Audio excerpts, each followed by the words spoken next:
Hello everyone, welcome to my YouTube channel concept classes by Pawan Yadav. आज हम अपने इस वीडियो में यूपी बोर्ड क्लास 9 मैथमेटिक्स जिसका पहली प्रश्नावली है, चैप्टर का नाम है संख्या पद्धति। इसकी पहली प्रश्नावली 1.1 जिसमें केवल 4 सवाल हैं, इसको हल करेंगे। इस वीडियो को पूरा कवर करेंगे। चलिए बात करते हैं सबसे पहले चैप्टर के नाम से। चैप्टर का नाम है संख्या पद्धति, ठीक है ना, जिसको अंग्रेजी में हम नंबर सिस्टम के नाम से जानते हैं। संख्या पद्धति का मतलब वही है कि आपको पता होनी चाहिए कि कौन सी हमारी प्राकृतिक संख्याएं हैं, क्या पूर्ण संख्याएं होती हैं, क्या पूर्णांक होता है, ये सारी चीज़ें। तो वैसे तो चलिए आपको इससे पहले भी क्लास में इन सब चीज़ों के बारे में पढ़ाया गया है, लेकिन चलिए अब चैप्टर का नाम है तो एक बार हम एक नज़र इस पर डाल लेते हैं। चलिए संख्या पद्धति में सबसे पहले आता है प्राकृतिक संख्या। प्राकृतिक संख्याएं क्या होती हैं?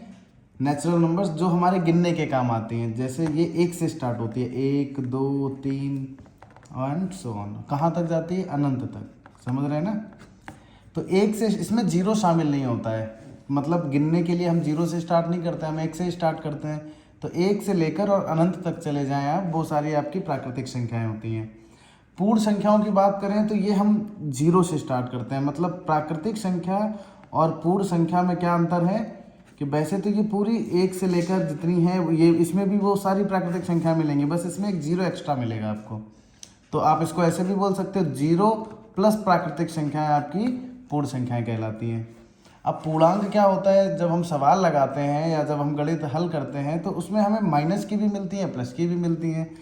तो जो माइनस में भी होती है, -2 -1 और कहीं तक भी आप माइनस में भी जा सकते हैं, और ऐसे ही प्लस में भी, जो प्लस माइनस दोनों की संख्याएं होती है वो हमारे पूर्णांक कहलाते हैं। क्लियर है ना। अब पूर्णांक में जो माइनस वाली होती हैं, ऋण वाली होती हैं, इनको हम बोलते हैं ऋणात्मक पूर्णांक। ऋणात्मक पूर्णांक। और जो हमारे प्लस वाली होती हैं, धन वाली होती हैं, ये होती हैं हमारे धनात्मक पूर्णांक। तो अभी तक आपने 3 तरीके के नंबर जाने, 3 तरीके की संख्याएं जानी जो केवल गिनने के काम आती हैं। 1 से शुरू होती है वो प्राकृतिक, जो अगर इसमें हम 0 को और जोड़ दें, केवल एक नंबर 0, तो पूर्ण संख्याएं, और माइनस में भी ले लें, प्लस में भी ले लें, वो हमारी पूर्णांक कहलाते हैं। भाज्य, भाज्य आपको पता है कि संख्याएं 2 तरीके की होती हैं। जैसे कि एक तो वो होती है जो किसी के पहाड़े में नहीं आती। जैसे कि मैं बात करूँ 2, अब किसी के भी पहाड़े में ना आने का मतलब है कि 2 के पहाड़े में तब भी आएगा।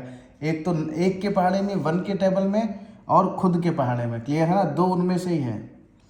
3, अब 4 है, 4 हमारी अभाज्य नहीं बल्कि भाज्य है। भाज्य क्यों? क्योंकि ये 2 के पहाड़े में भी आता है। 1 और 4 के पहाड़े में तो आएगा ही, मतलब 1 से और खुद से तो सारे करते हैं, लेकिन इसके अलावा भी किसी के पहाड़े में आए, किसी के टेबल में आए, किसी से कटे, वो हमारी भाज्य संख्याएं कहलाती हैं। चलिए 4 हो गया। अब 5 किसी के टेबल में नहीं आता, तो ये अभाज्य, ये भाज्य लिख रहे हैं हम इधर, और भाज्य क्या इधर है, ये देखिए।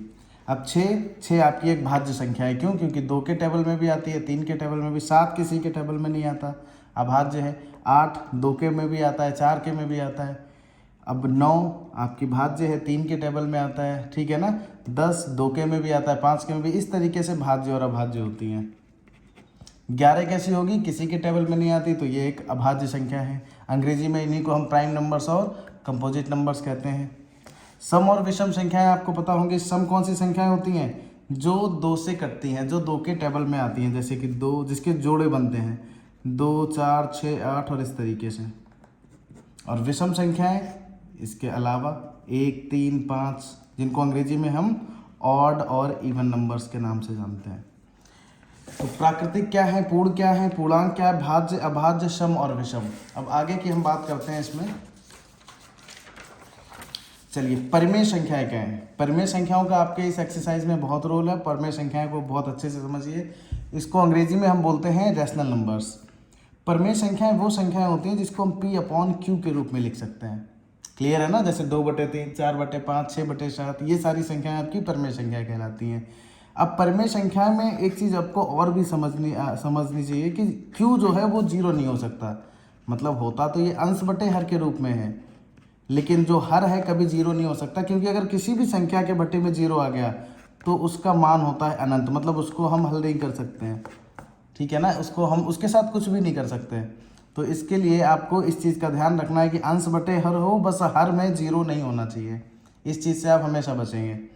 अपरिमेय संख्याएं क्या होती हैं? अपरिमेय संख्याएं होती हैं, इसको देखिए 2-3 तरीके से हम पढ़ेंगे अलग अलग चीज़ों के आधार पे। सबसे पहली चीज़ तो ये कि अंडर रूट में अगर हमें कोई ऐसी चीज़ मिल जाए जिसके जो मान लीजिए अभाज्य है, तो वो हमारी अपरिमेय संख्या कहलाती है। जैसे अंडर रूट 7, क्लियर है ना, under root 2, under root 5, under root 10 नहीं होगा और अंडर रूट 9 नहीं होगा, क्यों? उसकी वैल्यू हो जाती है 3 और वो अभाज्य नहीं है। अंडर रूट 11, तो अंडर रूट के अंदर जो अभाज्य मिल जाती हैं वो हमारी अपरिमेय। हालांकि इसको हम दशमलव के आधार पे भी पढ़ेंगे कि इसका दशमलव किस तरीके का दशमलव प्रसार होता है, उसके आधार पे भी हम परिमेय और अपरिमेय को जानते हैं, उसका भी जिक्र भी आएगा।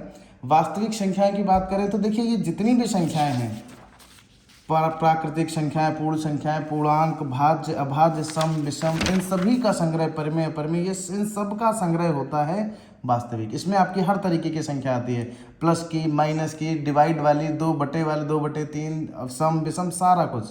अगर मैंने बोल दिया वास्तविक तो आप कुछ भी ले सकते हैं, केवल एक तरीके की संख्याओं को छोड़ के, काल्पनिक संख्याओं को छोड़ के। हालांकि इसका जिक्र नहीं है किसी भी क्लास में अभी फिलहाल आपके क्लास में, लेकिन काल्पनिक संख्याएं क्या होती हैं? अगर रूट में आपको माइनस मिलता है, जैसे मैंने बोल दिया रूट -5, रूट के अंदर अगर माइनस है तो बस इस तरीके की संख्याओं को छोड़ के बाद बाकी आप कुछ भी लिख देंगे अपने कॉपी पे, वो आपकी वास्तविक संख्याएं ही कहलाएंगी। क्लियर है ना? रूट के अंदर -5 है तो ये आपको 11वीं क्लास में पढ़ने को मिलेगा। इसको आयोटा वाले सवाल होते हैं, काल्पनिक सम्मिश्र संख्याएं होती हैं, वो हम बाद में पढ़ेंगे 11वीं में। तो अभी 2 साल है, बस इस तरीके की संख्याओं को छोड़ के बाद बाकी हर तरीके की संख्या आपकी वास्तविक संख्याएं कहलाती हैं। चलिए इस पे ध्यान रखिएगा। बाद बाकी अब हम बात करेंगे सीधा संख्या पद्धति की पहली प्रश्नावली। देखिए इसमें सबसे पहला आपका सवाल है, इसमें केवल 4 ही सवाल हैं। इस वीडियो को बहुत ज़्यादा लंबा नहीं करेंगे, अब बहुत ही शॉर्ट में करेंगे इसको।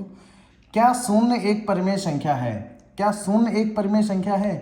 क्या इसे आप P/Q के रूप में लिख सकते हैं, जहाँ P और Q पूर्णांक है और Q का मान 0 नहीं होना चाहिए, मतलब हर 0 नहीं होना चाहिए, वो तो हमें भी पता है। चलिए क्या हम 0 को, शून्य मतलब 0 को लिख सकते हैं P/Q के रूप में? तो देखिए किसी 0 है, किसी भी संख्या के अगर बटे में कुछ भी नहीं है तो बटे में 1 तो मान ही सकते हैं। क्लियर है ना? तो 0 को हम लिख सकते हैं 0/1। हालांकि 0 को तो हम 0/2, 0/3, 0/4 सब कुछ लिख सकते हैं। तो ये हो गया ना P/Q के रूप में, अंश बटे हर, और हर 0 भी नहीं है तो इसका आंसर क्या होगा? हाँ, हम 0 को P/Q के रूप में लिख सकते हैं और 0 एक परिमेय संख्या है, परिमेय संख्या है। ये आंसर हो गया आपका। चलिए इसका दूसरा प्रश्न हल करते हैं। पहले 3 और 4 के बीच में 6 परिमेय संख्याएं ज्ञात कीजिए। देखिए वैसे तो अगर आप संख्या रेखा की बात करें तो 3 और 4 के बीच में कोई नंबर नहीं होता, 1, 2, 3 और फिर सीधा 4 आता। जब आप गिनती भी गिनते हैं तो भी कोई नंबर नहीं होता। लेकिन किसी भी दो संख्याओं के बीच में आप 6, 7, 8, 10 नहीं, जितनी चाहे उतनी परिमेय संख्या निकाल सकते हैं। बस आपको कुछ चीज़ों का पहले स्मरण करा दें। देखिए जैसे कि 1 है, 1 को हम केवल ऐसे ही नहीं लिख सकते हैं, एक को हम ऐसे भी तो लिख सकते हैं कि 2/2, ये भी 1 हो गया। हम ऐसे भी लिख सकते हैं 3/3, ये भी 1 हो गया। ऐसे भी लिख सकते हैं 4/4, या हज़ारों तरीके से लिख सकते हैं। ऐसे ही 2 को क्या लिख सकते हैं? 2 को हम लिख सकते हैं 4/2। अगर नीचे 2 है तो ऊपर 4 कर दें, नीचे अगर 3 है तो ऊपर 6 कर दें, नीचे 4 है तो ऊपर 8 कर दें। क्लियर है ना? क्योंकि कट के 2 ही हो जाएगा। ऐसे 3 को क्या लिख सकते हैं? अगर नीचे 2 है तो ऊपर 3 गुना कर दें 6, नीचे 3 है तो ऊपर 9 कर दें, नीचे 4 है तो ऊपर 12 कर दें। ऐसे ही किसी भी नंबर को उतने ही गुना आप ऊपर उसका अंश बढ़ा के आप उसको हज़ारों तरीके से लिख सकते हैं। तो 3 और 4 के बीच में 6 क्या, जितनी भी परिमेय संख्या चाहे निकाल लें। बस आपको करना क्या है कि इसका रूप बदल देना, इसी तरीके से कर देना है। अब हम इसमें देखिए जैसे 3 है, 3 को हम क्या लिखेंगे? 3 को हम वैसे तो लिख सकते हैं 4/8 भी, सॉरी 4/12 भी। अगर हम इसको 3 को ऐसे भी लिख सकते हैं 2/6 भी, 3 को ऐसे भी लिख सकते हैं 3/9 भी। तो हमें क्या लिखना चाहिए? जब हम बहुत तरीके से लिख सकते हैं तो हम क्या हम यहाँ पे क्या लिखेंगे? तो इसके बीच में कितनी परिमेय संख्या चाहिए? 6। जितनी पूछी जाए आप वो नंबर याद रखिए। 6 चाहिए तो इसमें आप 6 से ज़्यादा का गुणा कर दें। 6 का भी कर सकते हैं लेकिन 6 या 6 से ज़्यादा का गुणा कर दें अंश और हर में। 6 चाहिए तो 6 से ज़्यादा ले लो आप, 7 ले लो, 8 ले लो, 9 ले लो, 10 ले लो। मान लो हम 10 ले लेते हैं, इसकी गणना करने में भी आसानी रहती है। तो 3 × 10/10, तो 3 को हम क्या लिख सकते हैं? 30/10। और देखिए रहा तो ये 3 ही, ऐसे ही हम 4 को क्या लिख सकते हैं, गुणे 10/10, 40/10। बस इसका रूप बढ़ा दिया हमने। है ये देखो 3 ही, ये 4 ही है। 6 से ये था तो 6 से ज़्यादा नंबर ले लें, चाहे 6 ले लें या 7 ले लें, 8 ले लें, 9 ले लें, 10 ले लें, जितने ज़्यादा नंबर चाहिए उतना बड़ा नंबर ले लें आप। अब इसके बीच में देखिए 3 को, अब आप 3 ना समझ के क्या समझेंगे, 30/10। इसमें एक चीज़ का हमेशा याद रखिए कि इसका जो हर है ये बराबर होना चाहिए। जब भी हम परमेय संख्याओं के बीच में परमेय संख्या निकालेंगे तो इनका हर हमेशा समान होना चाहिए। जैसे कि यहाँ पे है, अगर मान लीजिए समान नहीं होता, यहाँ 5 होता तो हमें 2 का और गुणा करना पड़ता, नीचे भी और ऊपर भी, अंश में भी हर में भी। चलिए अभी 30/40 और 30/10 और 40/10 के बीच में 6 परमेय संख्या है, तो 30 के बाद क्या आता है, 31, तो 31/10, 31 के बाद 32/10, उसके बाद में 33/10, उसके बाद में 34/10, उसके बाद में 35/10 और फिर 36/10। क्लियर है ना। इसी के बीच में अगर आपको मान लीजिए 6 के बदले 10 संख्याएं पूछता तो 10 से बड़ा नंबर ले लो, 11 ले लो, 12 ले लो, 15 ले लो, 15 का कर देते। क्लियर है ना। जितना बड़ा नंबर पूछा जाए उससे ज़्यादा का ही गुणा करना, जितने भी संख्या निकालनी है, और उसको उस रूप में लिख के उसके आगे का अंश आप केवल बढ़ाएंगे, हर वही रहेगा। जैसे 30/10 था तो 31/10, 32/10, 33/10, इस तरीके से आप लिख देंगे। तो ये आपकी 6 परमेय संख्याएं रहीं। चलिए बात करते हैं इसके हम अगले प्रश्न की, प्रश्न नंबर 3। ये क्या है, ध्यान से समझिए। 3/5 और 4/5 के बीच में 5 परमेय संख्या लिखनी है आपको। 3/5, अब देखिए 3/5 के बाद अगर हम पढ़ना शुरू करें तो सीधा 4/5 ही आता है, लेकिन आपको 5 चाहिए तो 5 से बड़ा नंबर ले लो आप, 6 ले लो, 7 ले लो, 8 ले लो, 9 ले लो, 10 ले लो। हम 10 ले लेते हैं, ठीक है ना। उसकी गणना आसान है, केवल 0 0 लगाना पड़ता है। हालांकि आप 5 से बड़ा 6 भी ले सकते हैं। हम 10 ले लेंगे तो हम इधर भी 10 का, इधर भी 10 का, तो ये हमारा बन जाएगा 30/50। और ये है 4/5, तो इसको भी 50 करने के लिए 10 का ही गुणा करना है। ये बन गया आपका 40/50। तो 30/50 और 40/50 के बीच में 5 परमेय संख्या क्या होगी, 30 के बाद पढ़ना शुरू कर दें। 31/50, 32/50, 33/50, 34/50 और 35/50। आप इसको 50/50 तक लिख सकते हैं, मतलब इसके बीच में 15-20 संख्याएं हैं। अगर 50 संख्याएं भी पूछता तो हम 50 से ज़्यादा 100 का गुणा कर देते हैं, 51 का कर देते, 50 का कर देते। समझ रहे हैं ना पूरा प्रोसेस। चलिए इस तरीके से। अब प्रश्न 4 और इस प्रश्नावली का लास्ट हमारा प्रश्न है, ये क्या है, पढ़िए। नीचे दिए गए कथन सत्य हैं या असत्य हैं, कारण के साथ अपने उत्तर दीजिए। प्रत्येक प्राकृतिक संख्या एक पूर्ण संख्या होती है। देखिए प्रत्येक प्राकृतिक संख्याएं कहाँ से शुरू होती हैं, 1 से। 1 से लेकर कितना भी करो, क्या वो सारी संख्याएं पूर्ण संख्याएं होती हैं। देखिए ये जो हमने अभी नंबर पढ़े थे, ध्यान से समझिए। प्राकृतिक संख्याएं 1 से लेकर अनंत तक, पूर्ण संख्याओं में ये सारे नंबर होते हैं 1 से अनंत तक, बस एक एक्स्ट्रा ही होता है, कम नहीं होता उसमें। तो अगर मैं बात करूं प्रत्येक प्राकृतिक संख्या एक पूर्ण संख्या होती है, बिल्कुल होती है, लेकिन प्रत्येक पूर्ण संख्या प्राकृतिक नहीं होगी, क्योंकि इसमें 0, इसमें 0 है ही नहीं। क्लियर है ना। तो इसमें तो एक ज़्यादा ही है, कम नहीं है। तो जितनी भी आपकी प्राकृतिक संख्याएं हैं वो सारी पूर्ण संख्याओं में होती हैं। तो प्रत्येक प्राकृतिक संख्या एक पूर्ण संख्या होती है, तो ये बात इसकी सत्य है। और ये कह रहा है कि कारण भी दीजिए अपने उत्तर का, तो आप क्या लिखेंगे कि पूर्ण संख्या बराबर 0 प्लस सभी प्राकृतिक संख्याएं। तो जितनी भी प्राकृतिक संख्या है वो पूर्ण संख्या में आती हैं, बस 0 और एक्स्ट्रा होता है। सभी प्राकृतिक संख्याएं,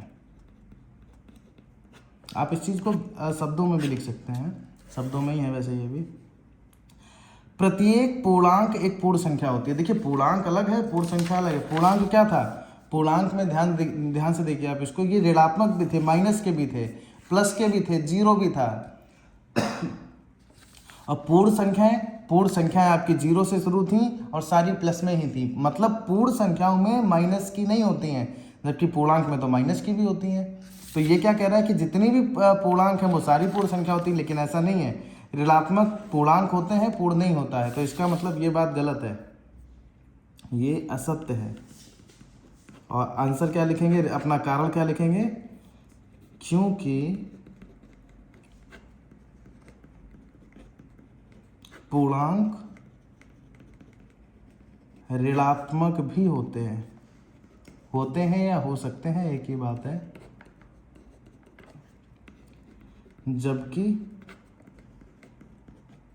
पूर्ण संख्याएं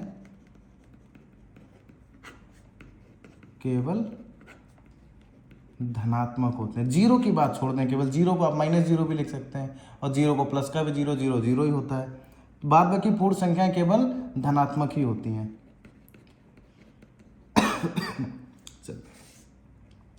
लास्ट क्या है इसका कि प्रत्येक परिमेय संख्या एक पूर्ण संख्या होती है। देखिए परिमेय संख्या में आपने क्या देखा था अभी, फिर से एक बार देखिए इसको। परिमेय संख्या वो सारी संख्याएं थी जो p/q के रूप में लिखी जा सकती हैं।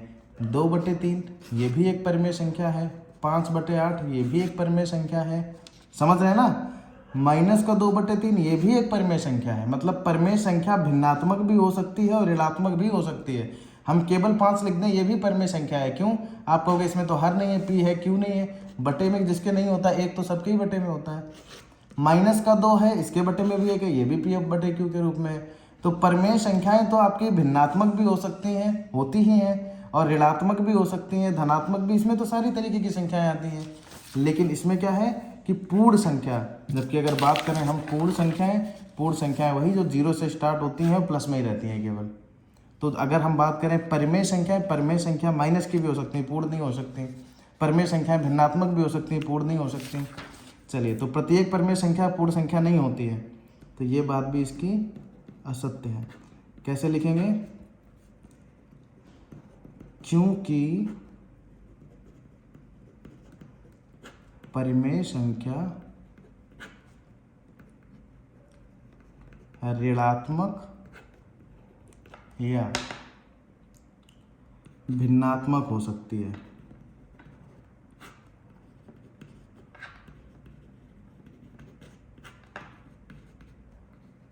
जबकि पूर्ण संख्या नहीं।